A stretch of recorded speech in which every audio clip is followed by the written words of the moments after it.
방학이 되면은 우리 자녀들이 일일 생활 계획서를 작성을 합니다. 여러분도 저도 그런 경험이 많이 있죠. A4 용지, 이 정도 되는 용지에다가 이제 원을 그리고 24시간으로 쪼갭니다. 그리고 거기다가 기록을 하죠. 아침 기상은 7시, 오전 공부는 9시부터 12시, 또 오후 공부는 2시부터 5시, 취침은 밤 10시. 이런 식으로 하루의 계획을 세웁니다. 물론 계획표대로 되는 것은 아니죠. 시험대가 다가와도 계획표를 만들죠.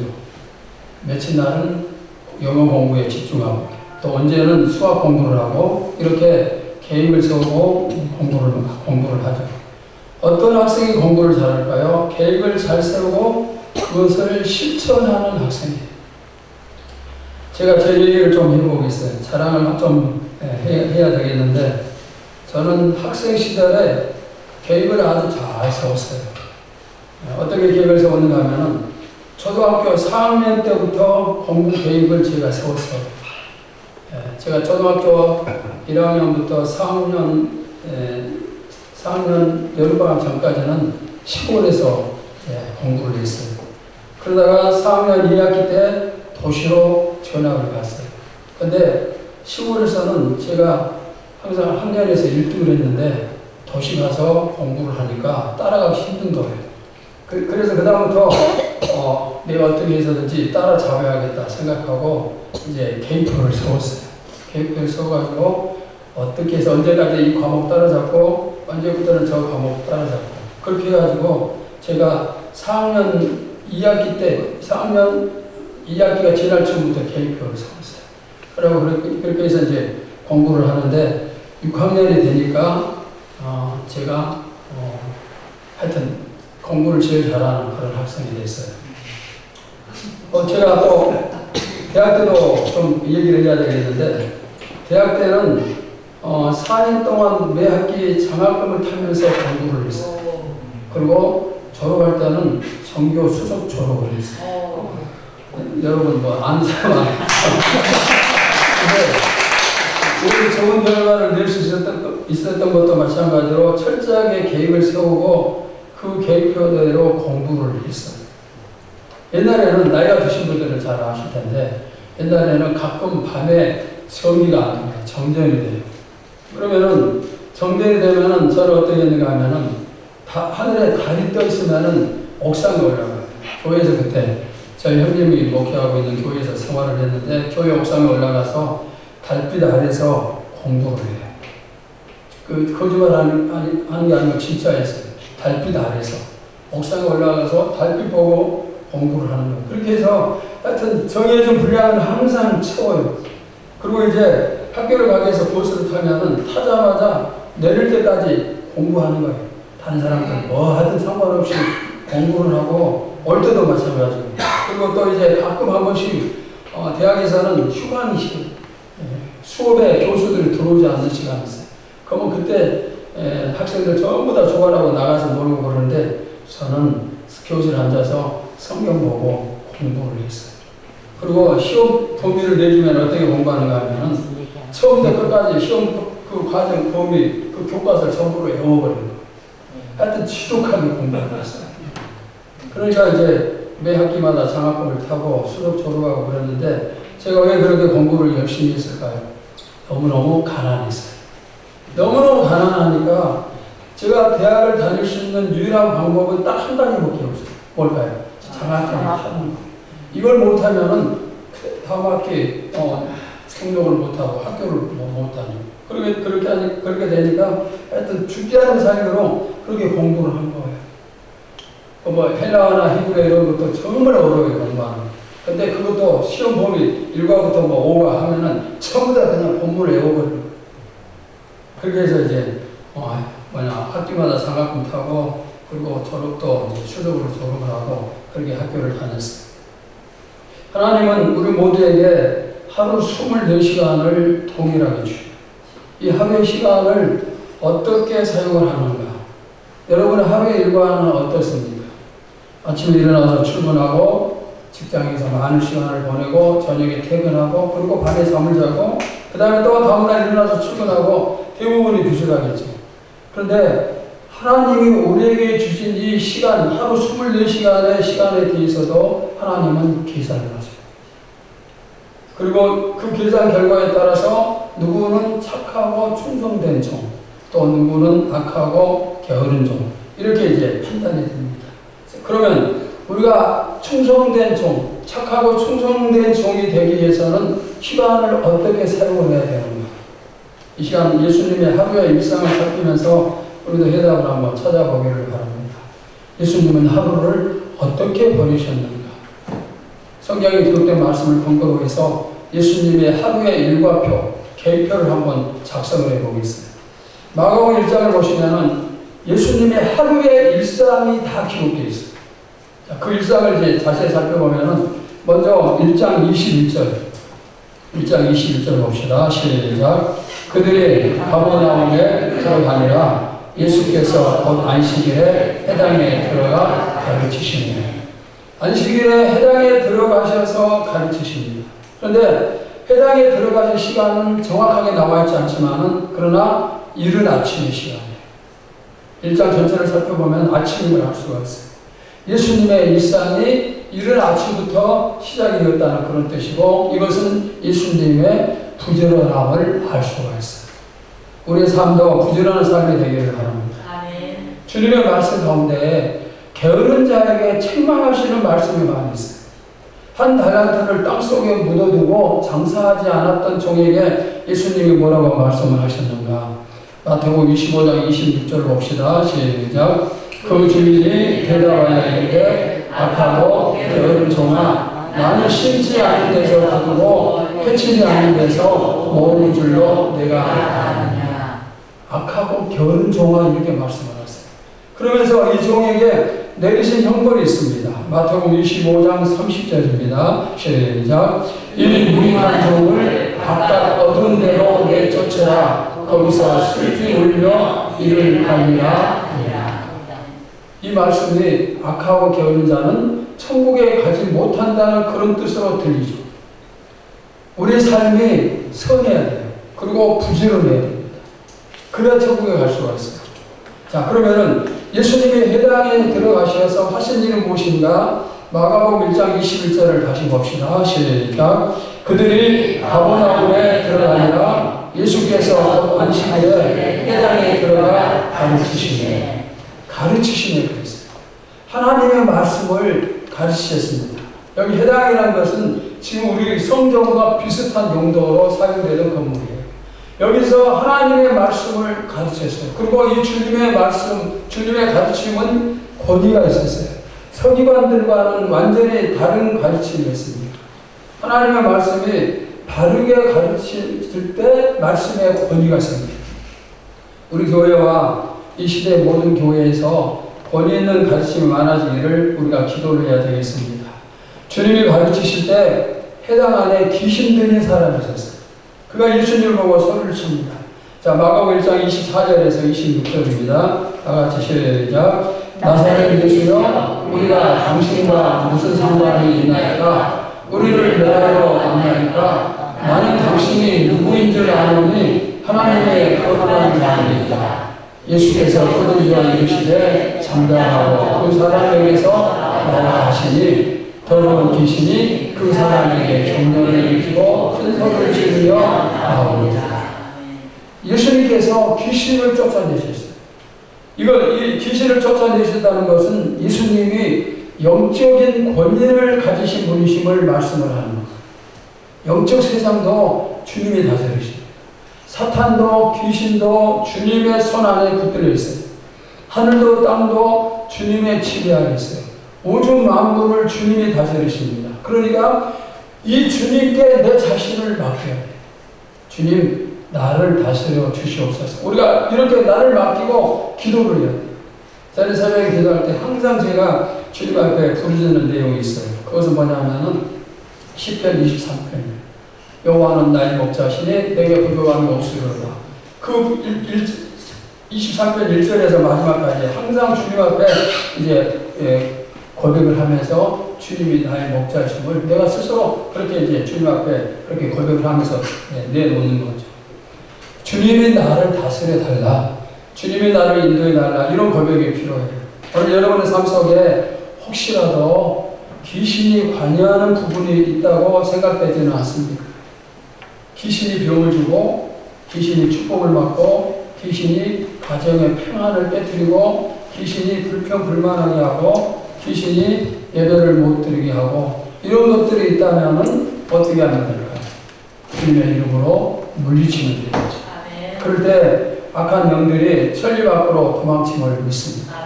사탄의 세력이 아무리 강해도 주님을 대적할 수 없어요. 주님이 이길 수가 없어요. 주님의 명령 앞에 사탄이 절대로 반항할 수가 없어요. 방금 24절 말씀에서 나는 당신이 누구인 줄 아노니 하나님의 거룩한 자니이다 그랬어요. 누가 이 말을 했어요? 귀신이 하는 말이에요. 귀신이 예수님 나는 당신이 하나님의 아들임을 내가 알고 있습니다. 하나님의 거룩한 자임을 알고 있습니다. 이렇게 지금 고백을 하는 거예요. 귀신도 예수님에 대해서 아주 잘 아는 거예요. 우리가 아는 이상으로 귀신도 예수님에 대해서 잘 알고 있습니다. 그런데 이렇게 안다고 해서 구원을 받는가? 그건 아니에요. 비슷한 말씀이 또 있어요. 야고보서 2장 19절입니다. 같이 봅시다. 시작. 내가 하나님은 한 분이신 줄을 믿느냐? 잘하는도다. 귀신들도 믿고 떠느니라. 아는 것과 믿는 것은 달라요. 귀신들은 예수님이 하나님의 아들이고 또 인류의 구원을 위해서 오셨다는 것 전부 다 알아요. 그러나 알지만은 이 예수님을 믿지는 않아요. 우리는 예수님이 어떤 분인가 알면서 거기서 끝이 아니고 무엇으로 연결되죠? 믿는 거예요. 여러분은 믿었어요. 그러니까 믿어서 구원을 받았어요. 여러분 앞으로 예수님과 성경에 대해서 더욱 아는 것을 알아갈 것입니다. 그러나 아는 것에 그치지 말고 행함으로 연결이 되어야지 않아요. 우리의 제사는 아는 것이 아니라 행함이 우리의 제사입니다. 여러분의 말씀에 대한 지식이 머리에만 머물지 말고 행함으로 나타나기를 바랍니다. 많이 아는 것이 자랑이 아니라 많이 행하는 것이 자랑이에요. 우리가 열심히 행하여서 훗날 하나님 앞에 설 때 하나님께서 착하고 충성된 종아 이 칭찬을 우리에게 하실 수 있기를 소원합니다. 자, 마가복음 1장 29절 봅시다. 시작. 해당에서 나와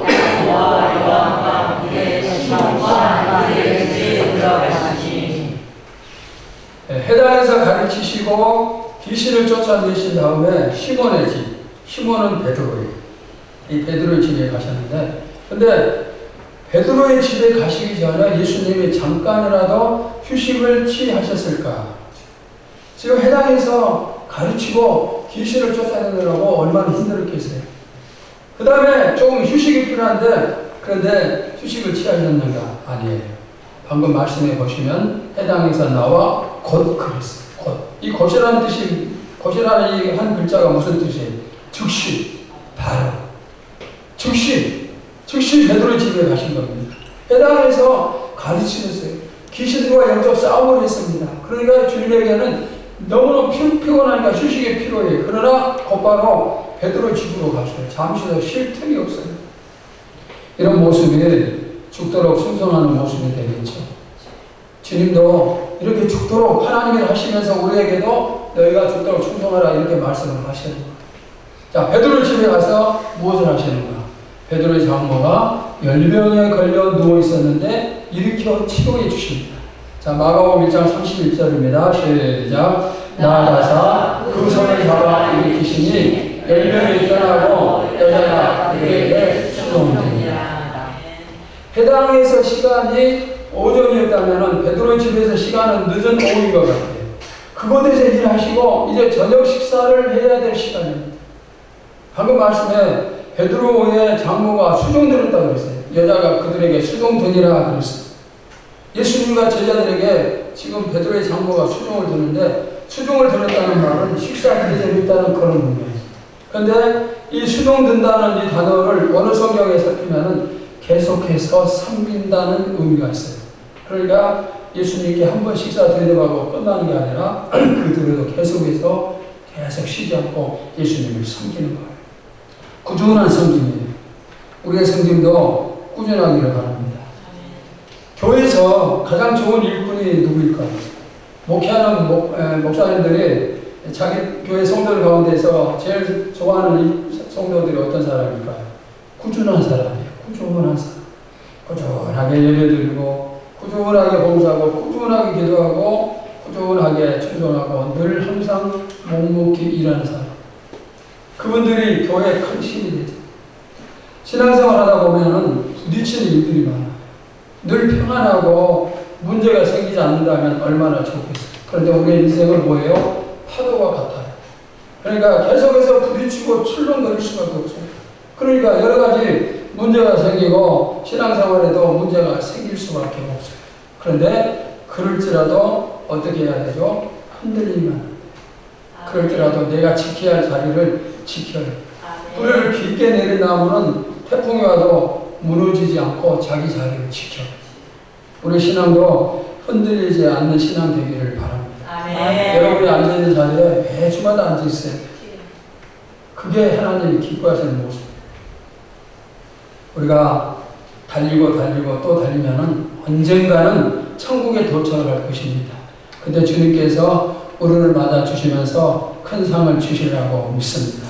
아멘. 이 상이 여러분의 상이 되시기를 축원합니다. 그 다음에 마가복음 1장 32절 보시면은 여기도 같이 봅시다. 시작. 전으로 하여질 때에 모든 병자와 이실 들린 자를 예수께 데려오니. 자, 예수님이 식사를 하셨어요.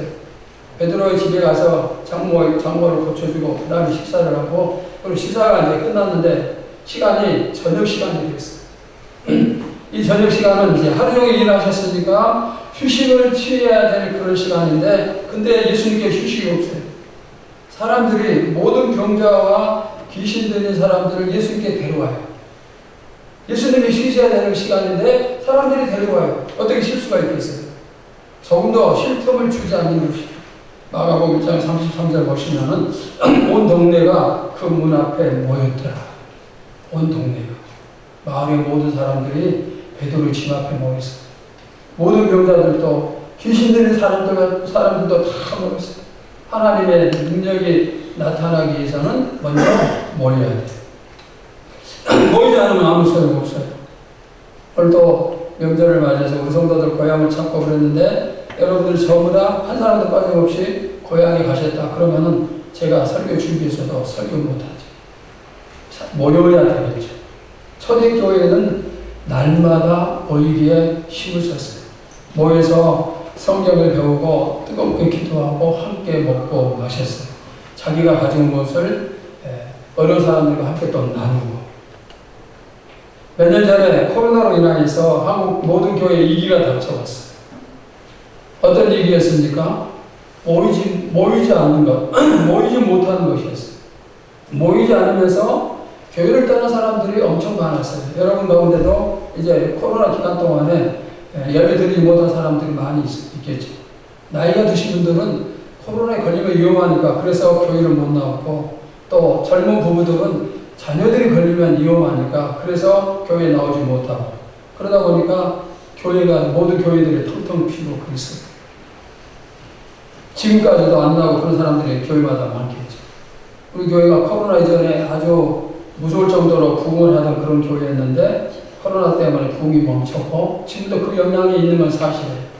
그럼에도 불구하고 하나님이 지금도 교회 모임을 회복시키고 부흥을 주고 있어서 감사를 드립니다. 아멘. 여러분은 모이기에 힘을 쓰시기 바랍니다. 아멘. 제가 코로나 기간 동안에 이제 어떤 사람들은 계속 나오고 어떤 사람들은 결석하고 그러는데, 참 그때 정말 감사했던 그런 성도들이 있었어요. 어떤 성도들일까요? 그럼에도 불구하고 예배를 지켜준 성도들이 너무너무 감사합니다. 그런 사람들이 있으니까 예배가 또 진행이 되죠. 앞으로 우리 교회가 계속해서 모이게 힘을 쓰고 그러면서 기도하는 교회로 세워지기를 바랍니다. 우리 교회에 주신 기도의 사명, 나라와 민족을 위해서 기도하라고 사명을 주신 이 사명을 우리가 감당을 해야 되는데, 그런 거 감당하기 위해서는 먼저는 모이가 되겠죠. 모이고 그 다음에 열심히 기도하고, 이것이 바로 회당이에요. 또 여러분의 마음속에 우리 교회가 예배 시간마다 차고 넘치는 모습을 잡고 꿈을 꾸시기 바랍니다. 주일 1부 예배, 2부 예배가 차고 넘치고 또 3부 예배가 또 새롭게 시작이 되고 이런 꿈을 꿀 때 꿈이 실제가 되어짐을 믿습니다. 부흥을 꿈을 꿔야 돼요. 왜? 부흥은 꿈을 꾸는 교회의 조직이기 때문입니다. 우리 한국교회 부흥이 끝났다고 얘기하는데 끝난 건 아니죠. 왜냐하면 아직도 우리나라에는 4천만 명 이상이 예수를 안 믿고 있어요. 그들은 우리의 전도 대상자예요. 우리가 살려야 될 영혼이에요. 천하보다 더 귀한 영혼을 살리는 자가 있을 때 하나님이 그런 교회에 부흥을 주시는 거죠. 우리가 지난번 회의했던 것처럼 이번 추수감사절 때 많은 영혼이 우리 교회를 찾을 수 있기를 바랍니다. 우리가 노력할 때 차고 넘치는 역사가 나타나겠죠. 베드로의 집 앞에 많은 사람들이 모인 것처럼 우리 교회도 많은 영혼들이 차고 넘치는 교회가 되기를 바랍니다. 자, 이렇게 수많은 사람들이 베드로의 집 앞에 모였고 그 후에 어떤 일이 일어납니다. 자, 마가복음 1장 34절을 봅시다. 시작. 예수께서 각종 병이 든 많은 사람을 고치시며 많은 귀신을 내쫓으시되 사람들이 이런저런 병든 사람들을 전부 다 데려왔어요. 귀신 들린 사람들도 많이 데려왔어요. 그리고 주님께서 병을 치료하시고 귀신을 물리치십니다. 사람들이 많이 모이는 것 좋은 일이에요. 그런데 아무리 많이 모여도 그 모임에 하나님의 살아계심이 없다면 또 하나님의 능력이 나타나지 않는다면 그 모임은 별 의미가 없겠죠. 여러분 한번 대답해 보세요. 지금 우리의 시대에도 하나님이 살아계십니까? 아멘. 그 하나님이 능력의 하나님이십니까? 아멘. 지금도 하나님의 능력은 나타납니까? 아멘. 그럼 우리 교회에서도 나타날 수가 있습니까? 아멘. 여러분에게도 여러분을 통해서도 나타날 수 있습니까? 아멘. 방금 이 질문에 여러분 모두 다 아멘으로 대답했기를 바랍니다. 아멘. 하나님은 살아계세요. 지금도 역사하시고 아멘. 또 여러분을 통해서도 하나님의 역사하심이 나타날 수가 있어요. 아멘. 오늘 제가 설교가 되게 힘이 없죠. 일부 예배 들으면서도 힘들어서 그냥 앉아서 설교할까 그렇게까지 생각이 있었는데 이번 한 주간 동안 제가 좀 그냥 몸이 상태가 안 좋아가지고 몸살이 나가지고 지금도 목소리가 힘있게 나가잖아요. 여러분 이해하고 설교 들으세요. 사람들이 차고 넘치지만은 그들을 고쳐주시지 못한다면 그 모임은 실패 모임이에요.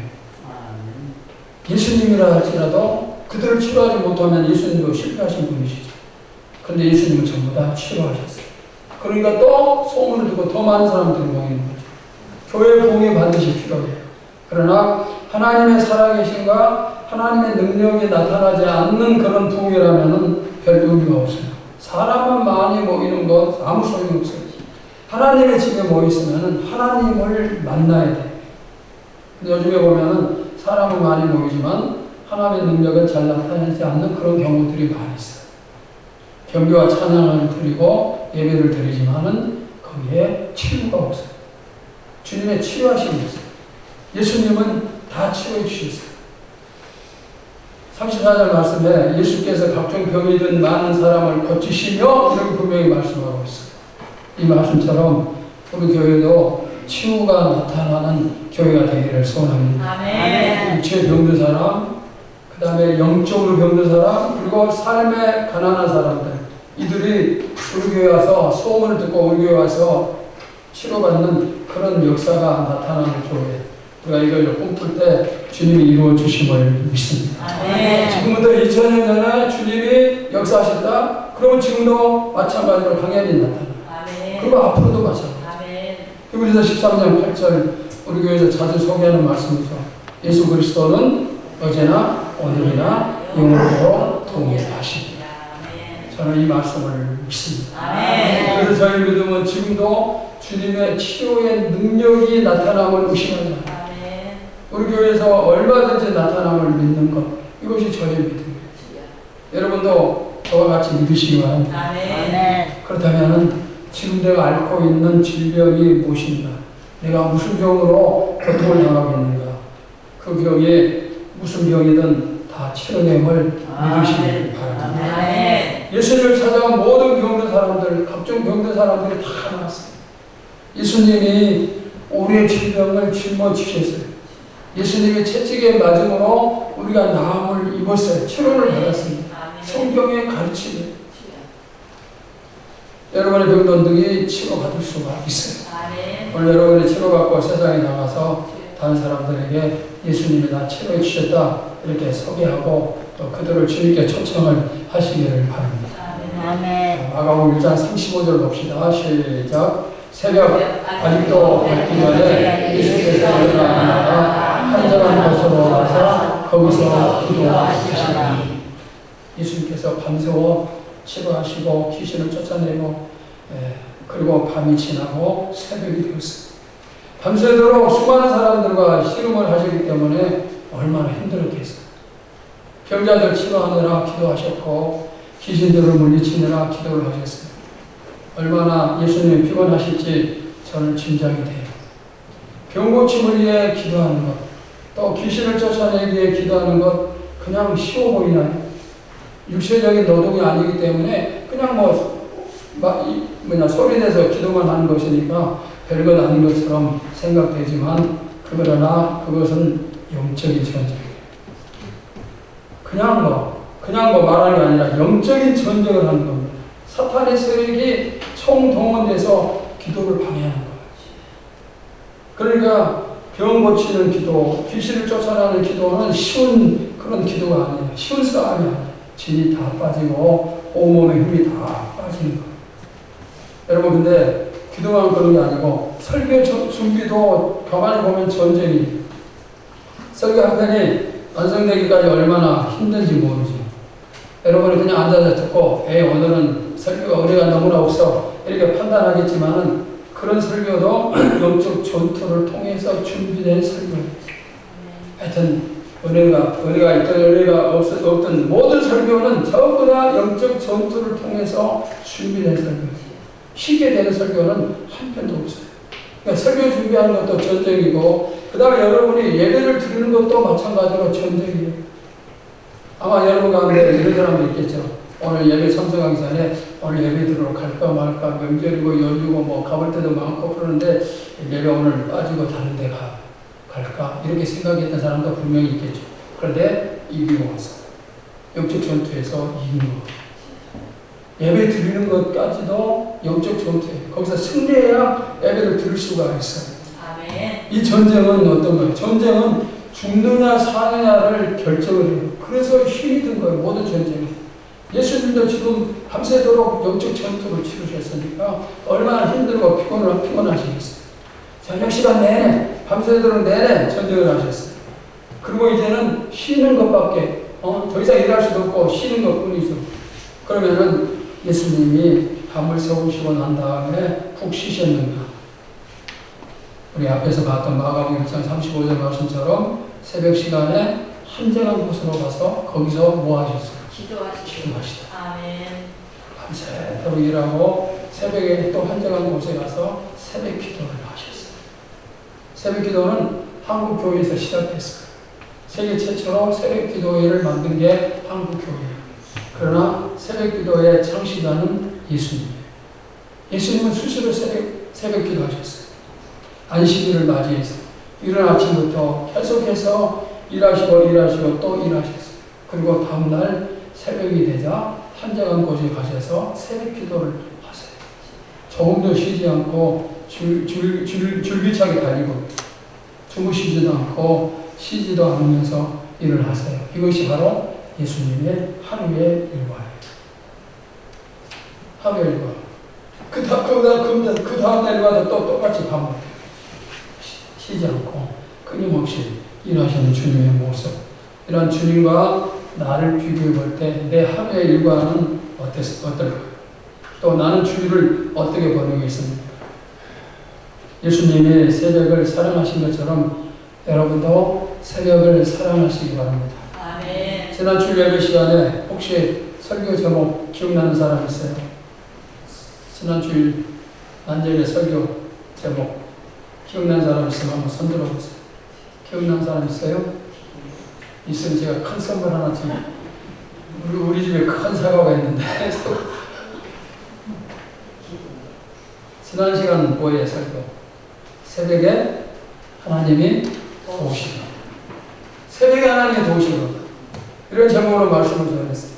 새벽에 홍해가 갈라졌어요. 뒤에는 애국군대, 앞에는 바다. 이제 꼼짝없이 죽거나 포로로 다시 잡혀가야 되는데 하나님이 그 바다를 가르셨어요. 언제? 새벽에 하늘에서 만나가 내렸어요. 새벽에 여리고성이 무너졌고 새벽에 십자가 지고 죽으신 예수님이 부활하셨어요. 아멘. 전부 다 새벽 시간이에요. 이렇게 새벽 시간이 주는 능력과 축복은 어마어마한 것이에요. 그래서 우리가 이 새벽을 놓치면 안 돼요. 새벽이 이렇게 귀하고 복된 시간인데 근데 우리는 새벽이 너무 약해요. 우리의 모든 모임 가운데 지난 시간에 얘기했죠. 모든 모임 가운데서 새벽 기도가 가장 약해요. 가장 복 있는 시간이 가장 약해요. 새벽 기도를 왜 못할까요? 너무 피곤하고 힘들고 그런 이유가 다 있어요. 근데 우리가 오늘 예수님 일상 살핀 것처럼 주님은 이른 아침부터 밤새도 일하시고 그리고 이어서 새벽 기도죠. 주님의 이 피곤하셨음에도 새벽 기도 하셨음을 생각하면서 우리도 새벽을 깨우는 그런 성도들 돼야 되겠어요. 교회를 못 나오더라도 어디서 새벽 기도 하라고요? 집에서. 눈을 뜨는 첫 시간, 눈을 내가 아침 6시에 눈을 뜬다. 그러면 6시부터 한 30분까지 집에서 기도하면 그게 새벽 기도가 되겠죠. 그러면은 예수님이 피곤함에도 불구하고 새벽 기도를 하신 이유가 무엇입니까? 영적 전쟁에서 승리하기 위함이라 이렇게 생각이 됩니다. 아멘. 사탄이 모든 힘을 모아서 예수님을 방해해요. 근데 예수님도 승리하기 위해서는 기도를 통해서 영적 힘을 갖추고 그래야 이길 수가 있겠죠. 예수님은 우리에게 새벽 기도를 강조하기 위해서 새벽에 기도하신 척 하신 게 아니고 예수님께 기도가 실제로 필요했기 때문에 우리도 마찬가지예요. 우리가 기도하지 않고는 사탄을 절대 이길 수가 없어요. 기도하지 않고 병 고치고 귀신을 쫓아낼 수가 없어요. 기도하지 않고 우리의 믿음 지킬 수가 없어요. 기도는 영적으로 힘을 얻게 하고 무장을 하게 해요. 아멘. 지난 금요일 철학기도 시간에 우리 명절 연휴라고 하루 쉬자고 그랬어요. 근데 어떤 분이 철학기도 쉬는 줄도 모르고 기도하러 왔다가 한참 기다려도 아무도 보이지 않으니까 그냥 가시면서 저한테 교회로 전화를 했어요. 우리가 깨워서 기도해야 살아요. 기도하는 민족이 살고 기도하는 교회가 살고 기도하는 성도가 살아요. 기도의 승리와 성공이 있어요. 마가복음 1장 38절 39절 봅시다. 시작. 이 시대에 우리가 다른 가까운 마을로 가자. 거기서도 전도하니 내가 이를 위하여 감노라 하시고 이에 온 갈릴리에 다니시며 그들의 여러 회당에서 전도하시고 또 귀신들을 위해 쫓으시다.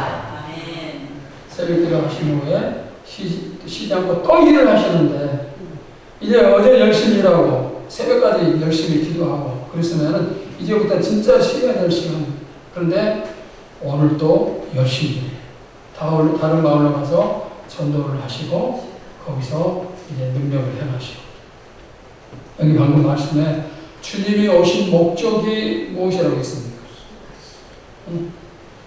38절에 보시면 주님이 오신 목적이 뭐라고 그러죠? 전도하기 위해서. 전도하기 위해서 일단 오셨다고 했습니다. 전도는 죽은 영혼을 살리는 일이에요. 그 일을 위해서 주님은 일하시고 또 일을 하십니다.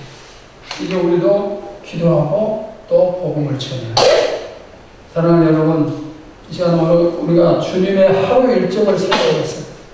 쉬지 않고 일하시면서 수고하신 주님, 이제는 이 주님을 보면서 저도 여러분도 좀 더 부지런히시기를 바랍니다. 주님을 위해서 일하는 시간이 지금보다 더 많아지고 그리고 이왕이면은 주님 때문에 좀 더 많이 피곤해지고 그리고 지금 가장 중요한 것은 기도하는 때, 기도하고 나가서 복음을 전하는 것이 정말 중요한 그런 일임을 생각을 하면서 또 이 일에 힘을 쓰시기를 바랍니다. 지금 이 시대는 하나님이 없다고 그래요. 교회 와서 예배 드리는 성도들 가운데도 하나님을 믿지 않는 사람도 있어요. 세상은 하나님을 보여주라, 그래야 믿겠다 이렇게 얘기를 합니다. 그러나 하나님은 여전히 살아계십니다. 아멘. 지금도 우리를 위해서 일하고 계시고 지금도 하나님이 우리를 지켜주고 계십니다. 아멘. 주님이 이처럼 계속해서 나를 위해서 우리를 위해서 일하고 계심을 생각을 하면서 이제 우리도 모여서 기도하고 나가서 복음을 전하고 우리의 일상이 부끄럽지 않는 그런 하루하루가 될 수 있기를 주의 이름으로 축원합니다. 아멘. 하나님 감사합니다. 오늘 예수님의 하루의 일과를 살펴봤습니다. 이른 아침부터 일하시고 하루 종일 일하시고 밤새워 일하시고 또 새벽기도 하시고 그리고 또 나가서 전도하시고 주님의 이런 일상을 살피면서 나와 비교해 하실 때 너무 부끄러울 뿐입니다. 주여 혹시 우리가 너무너무 악하고 게으르다면 전부 다 용서하여 주시옵시고 이제는 주님의 그 모습을 닮아갈 수 있게 하여 주시옵소서. 주님의 열심히 우리의 열심히 되도록 최선을 다하고 더 애를 쓰고 더 노력해서 한 발자국 한 발자국 주님을 닮아가고 주님께 더 가까이 나가게 하여 주시옵소서. 우리에게 주어진 하루 24시간이 주님 보셨을 때 부끄러운 시간이 단 1분도 없게 하여 주시옵소서. 주님이 칭찬해 주시는 그런 시간이 되도록 우리가 시간을 잘 관리하고 시간을 잘 활용하여 그래서 좋은 열매를 많이 거두게 하여 주시옵소서. 특별히 지금은 기도해야 될 때이고 특별히 또 그 중에서도 새벽을 깨워야 될 때이고 그리고 기도하고 나가서 복음을 전해야 될 때임을 기억을 하면서 기도하는 일에 복음을 전하는 일에 힘을 쓰는 우리 교회 모두가 되게 하여 주시옵소서. 살아계신 예수님의 이름으로 기도하옵나이다. 아멘.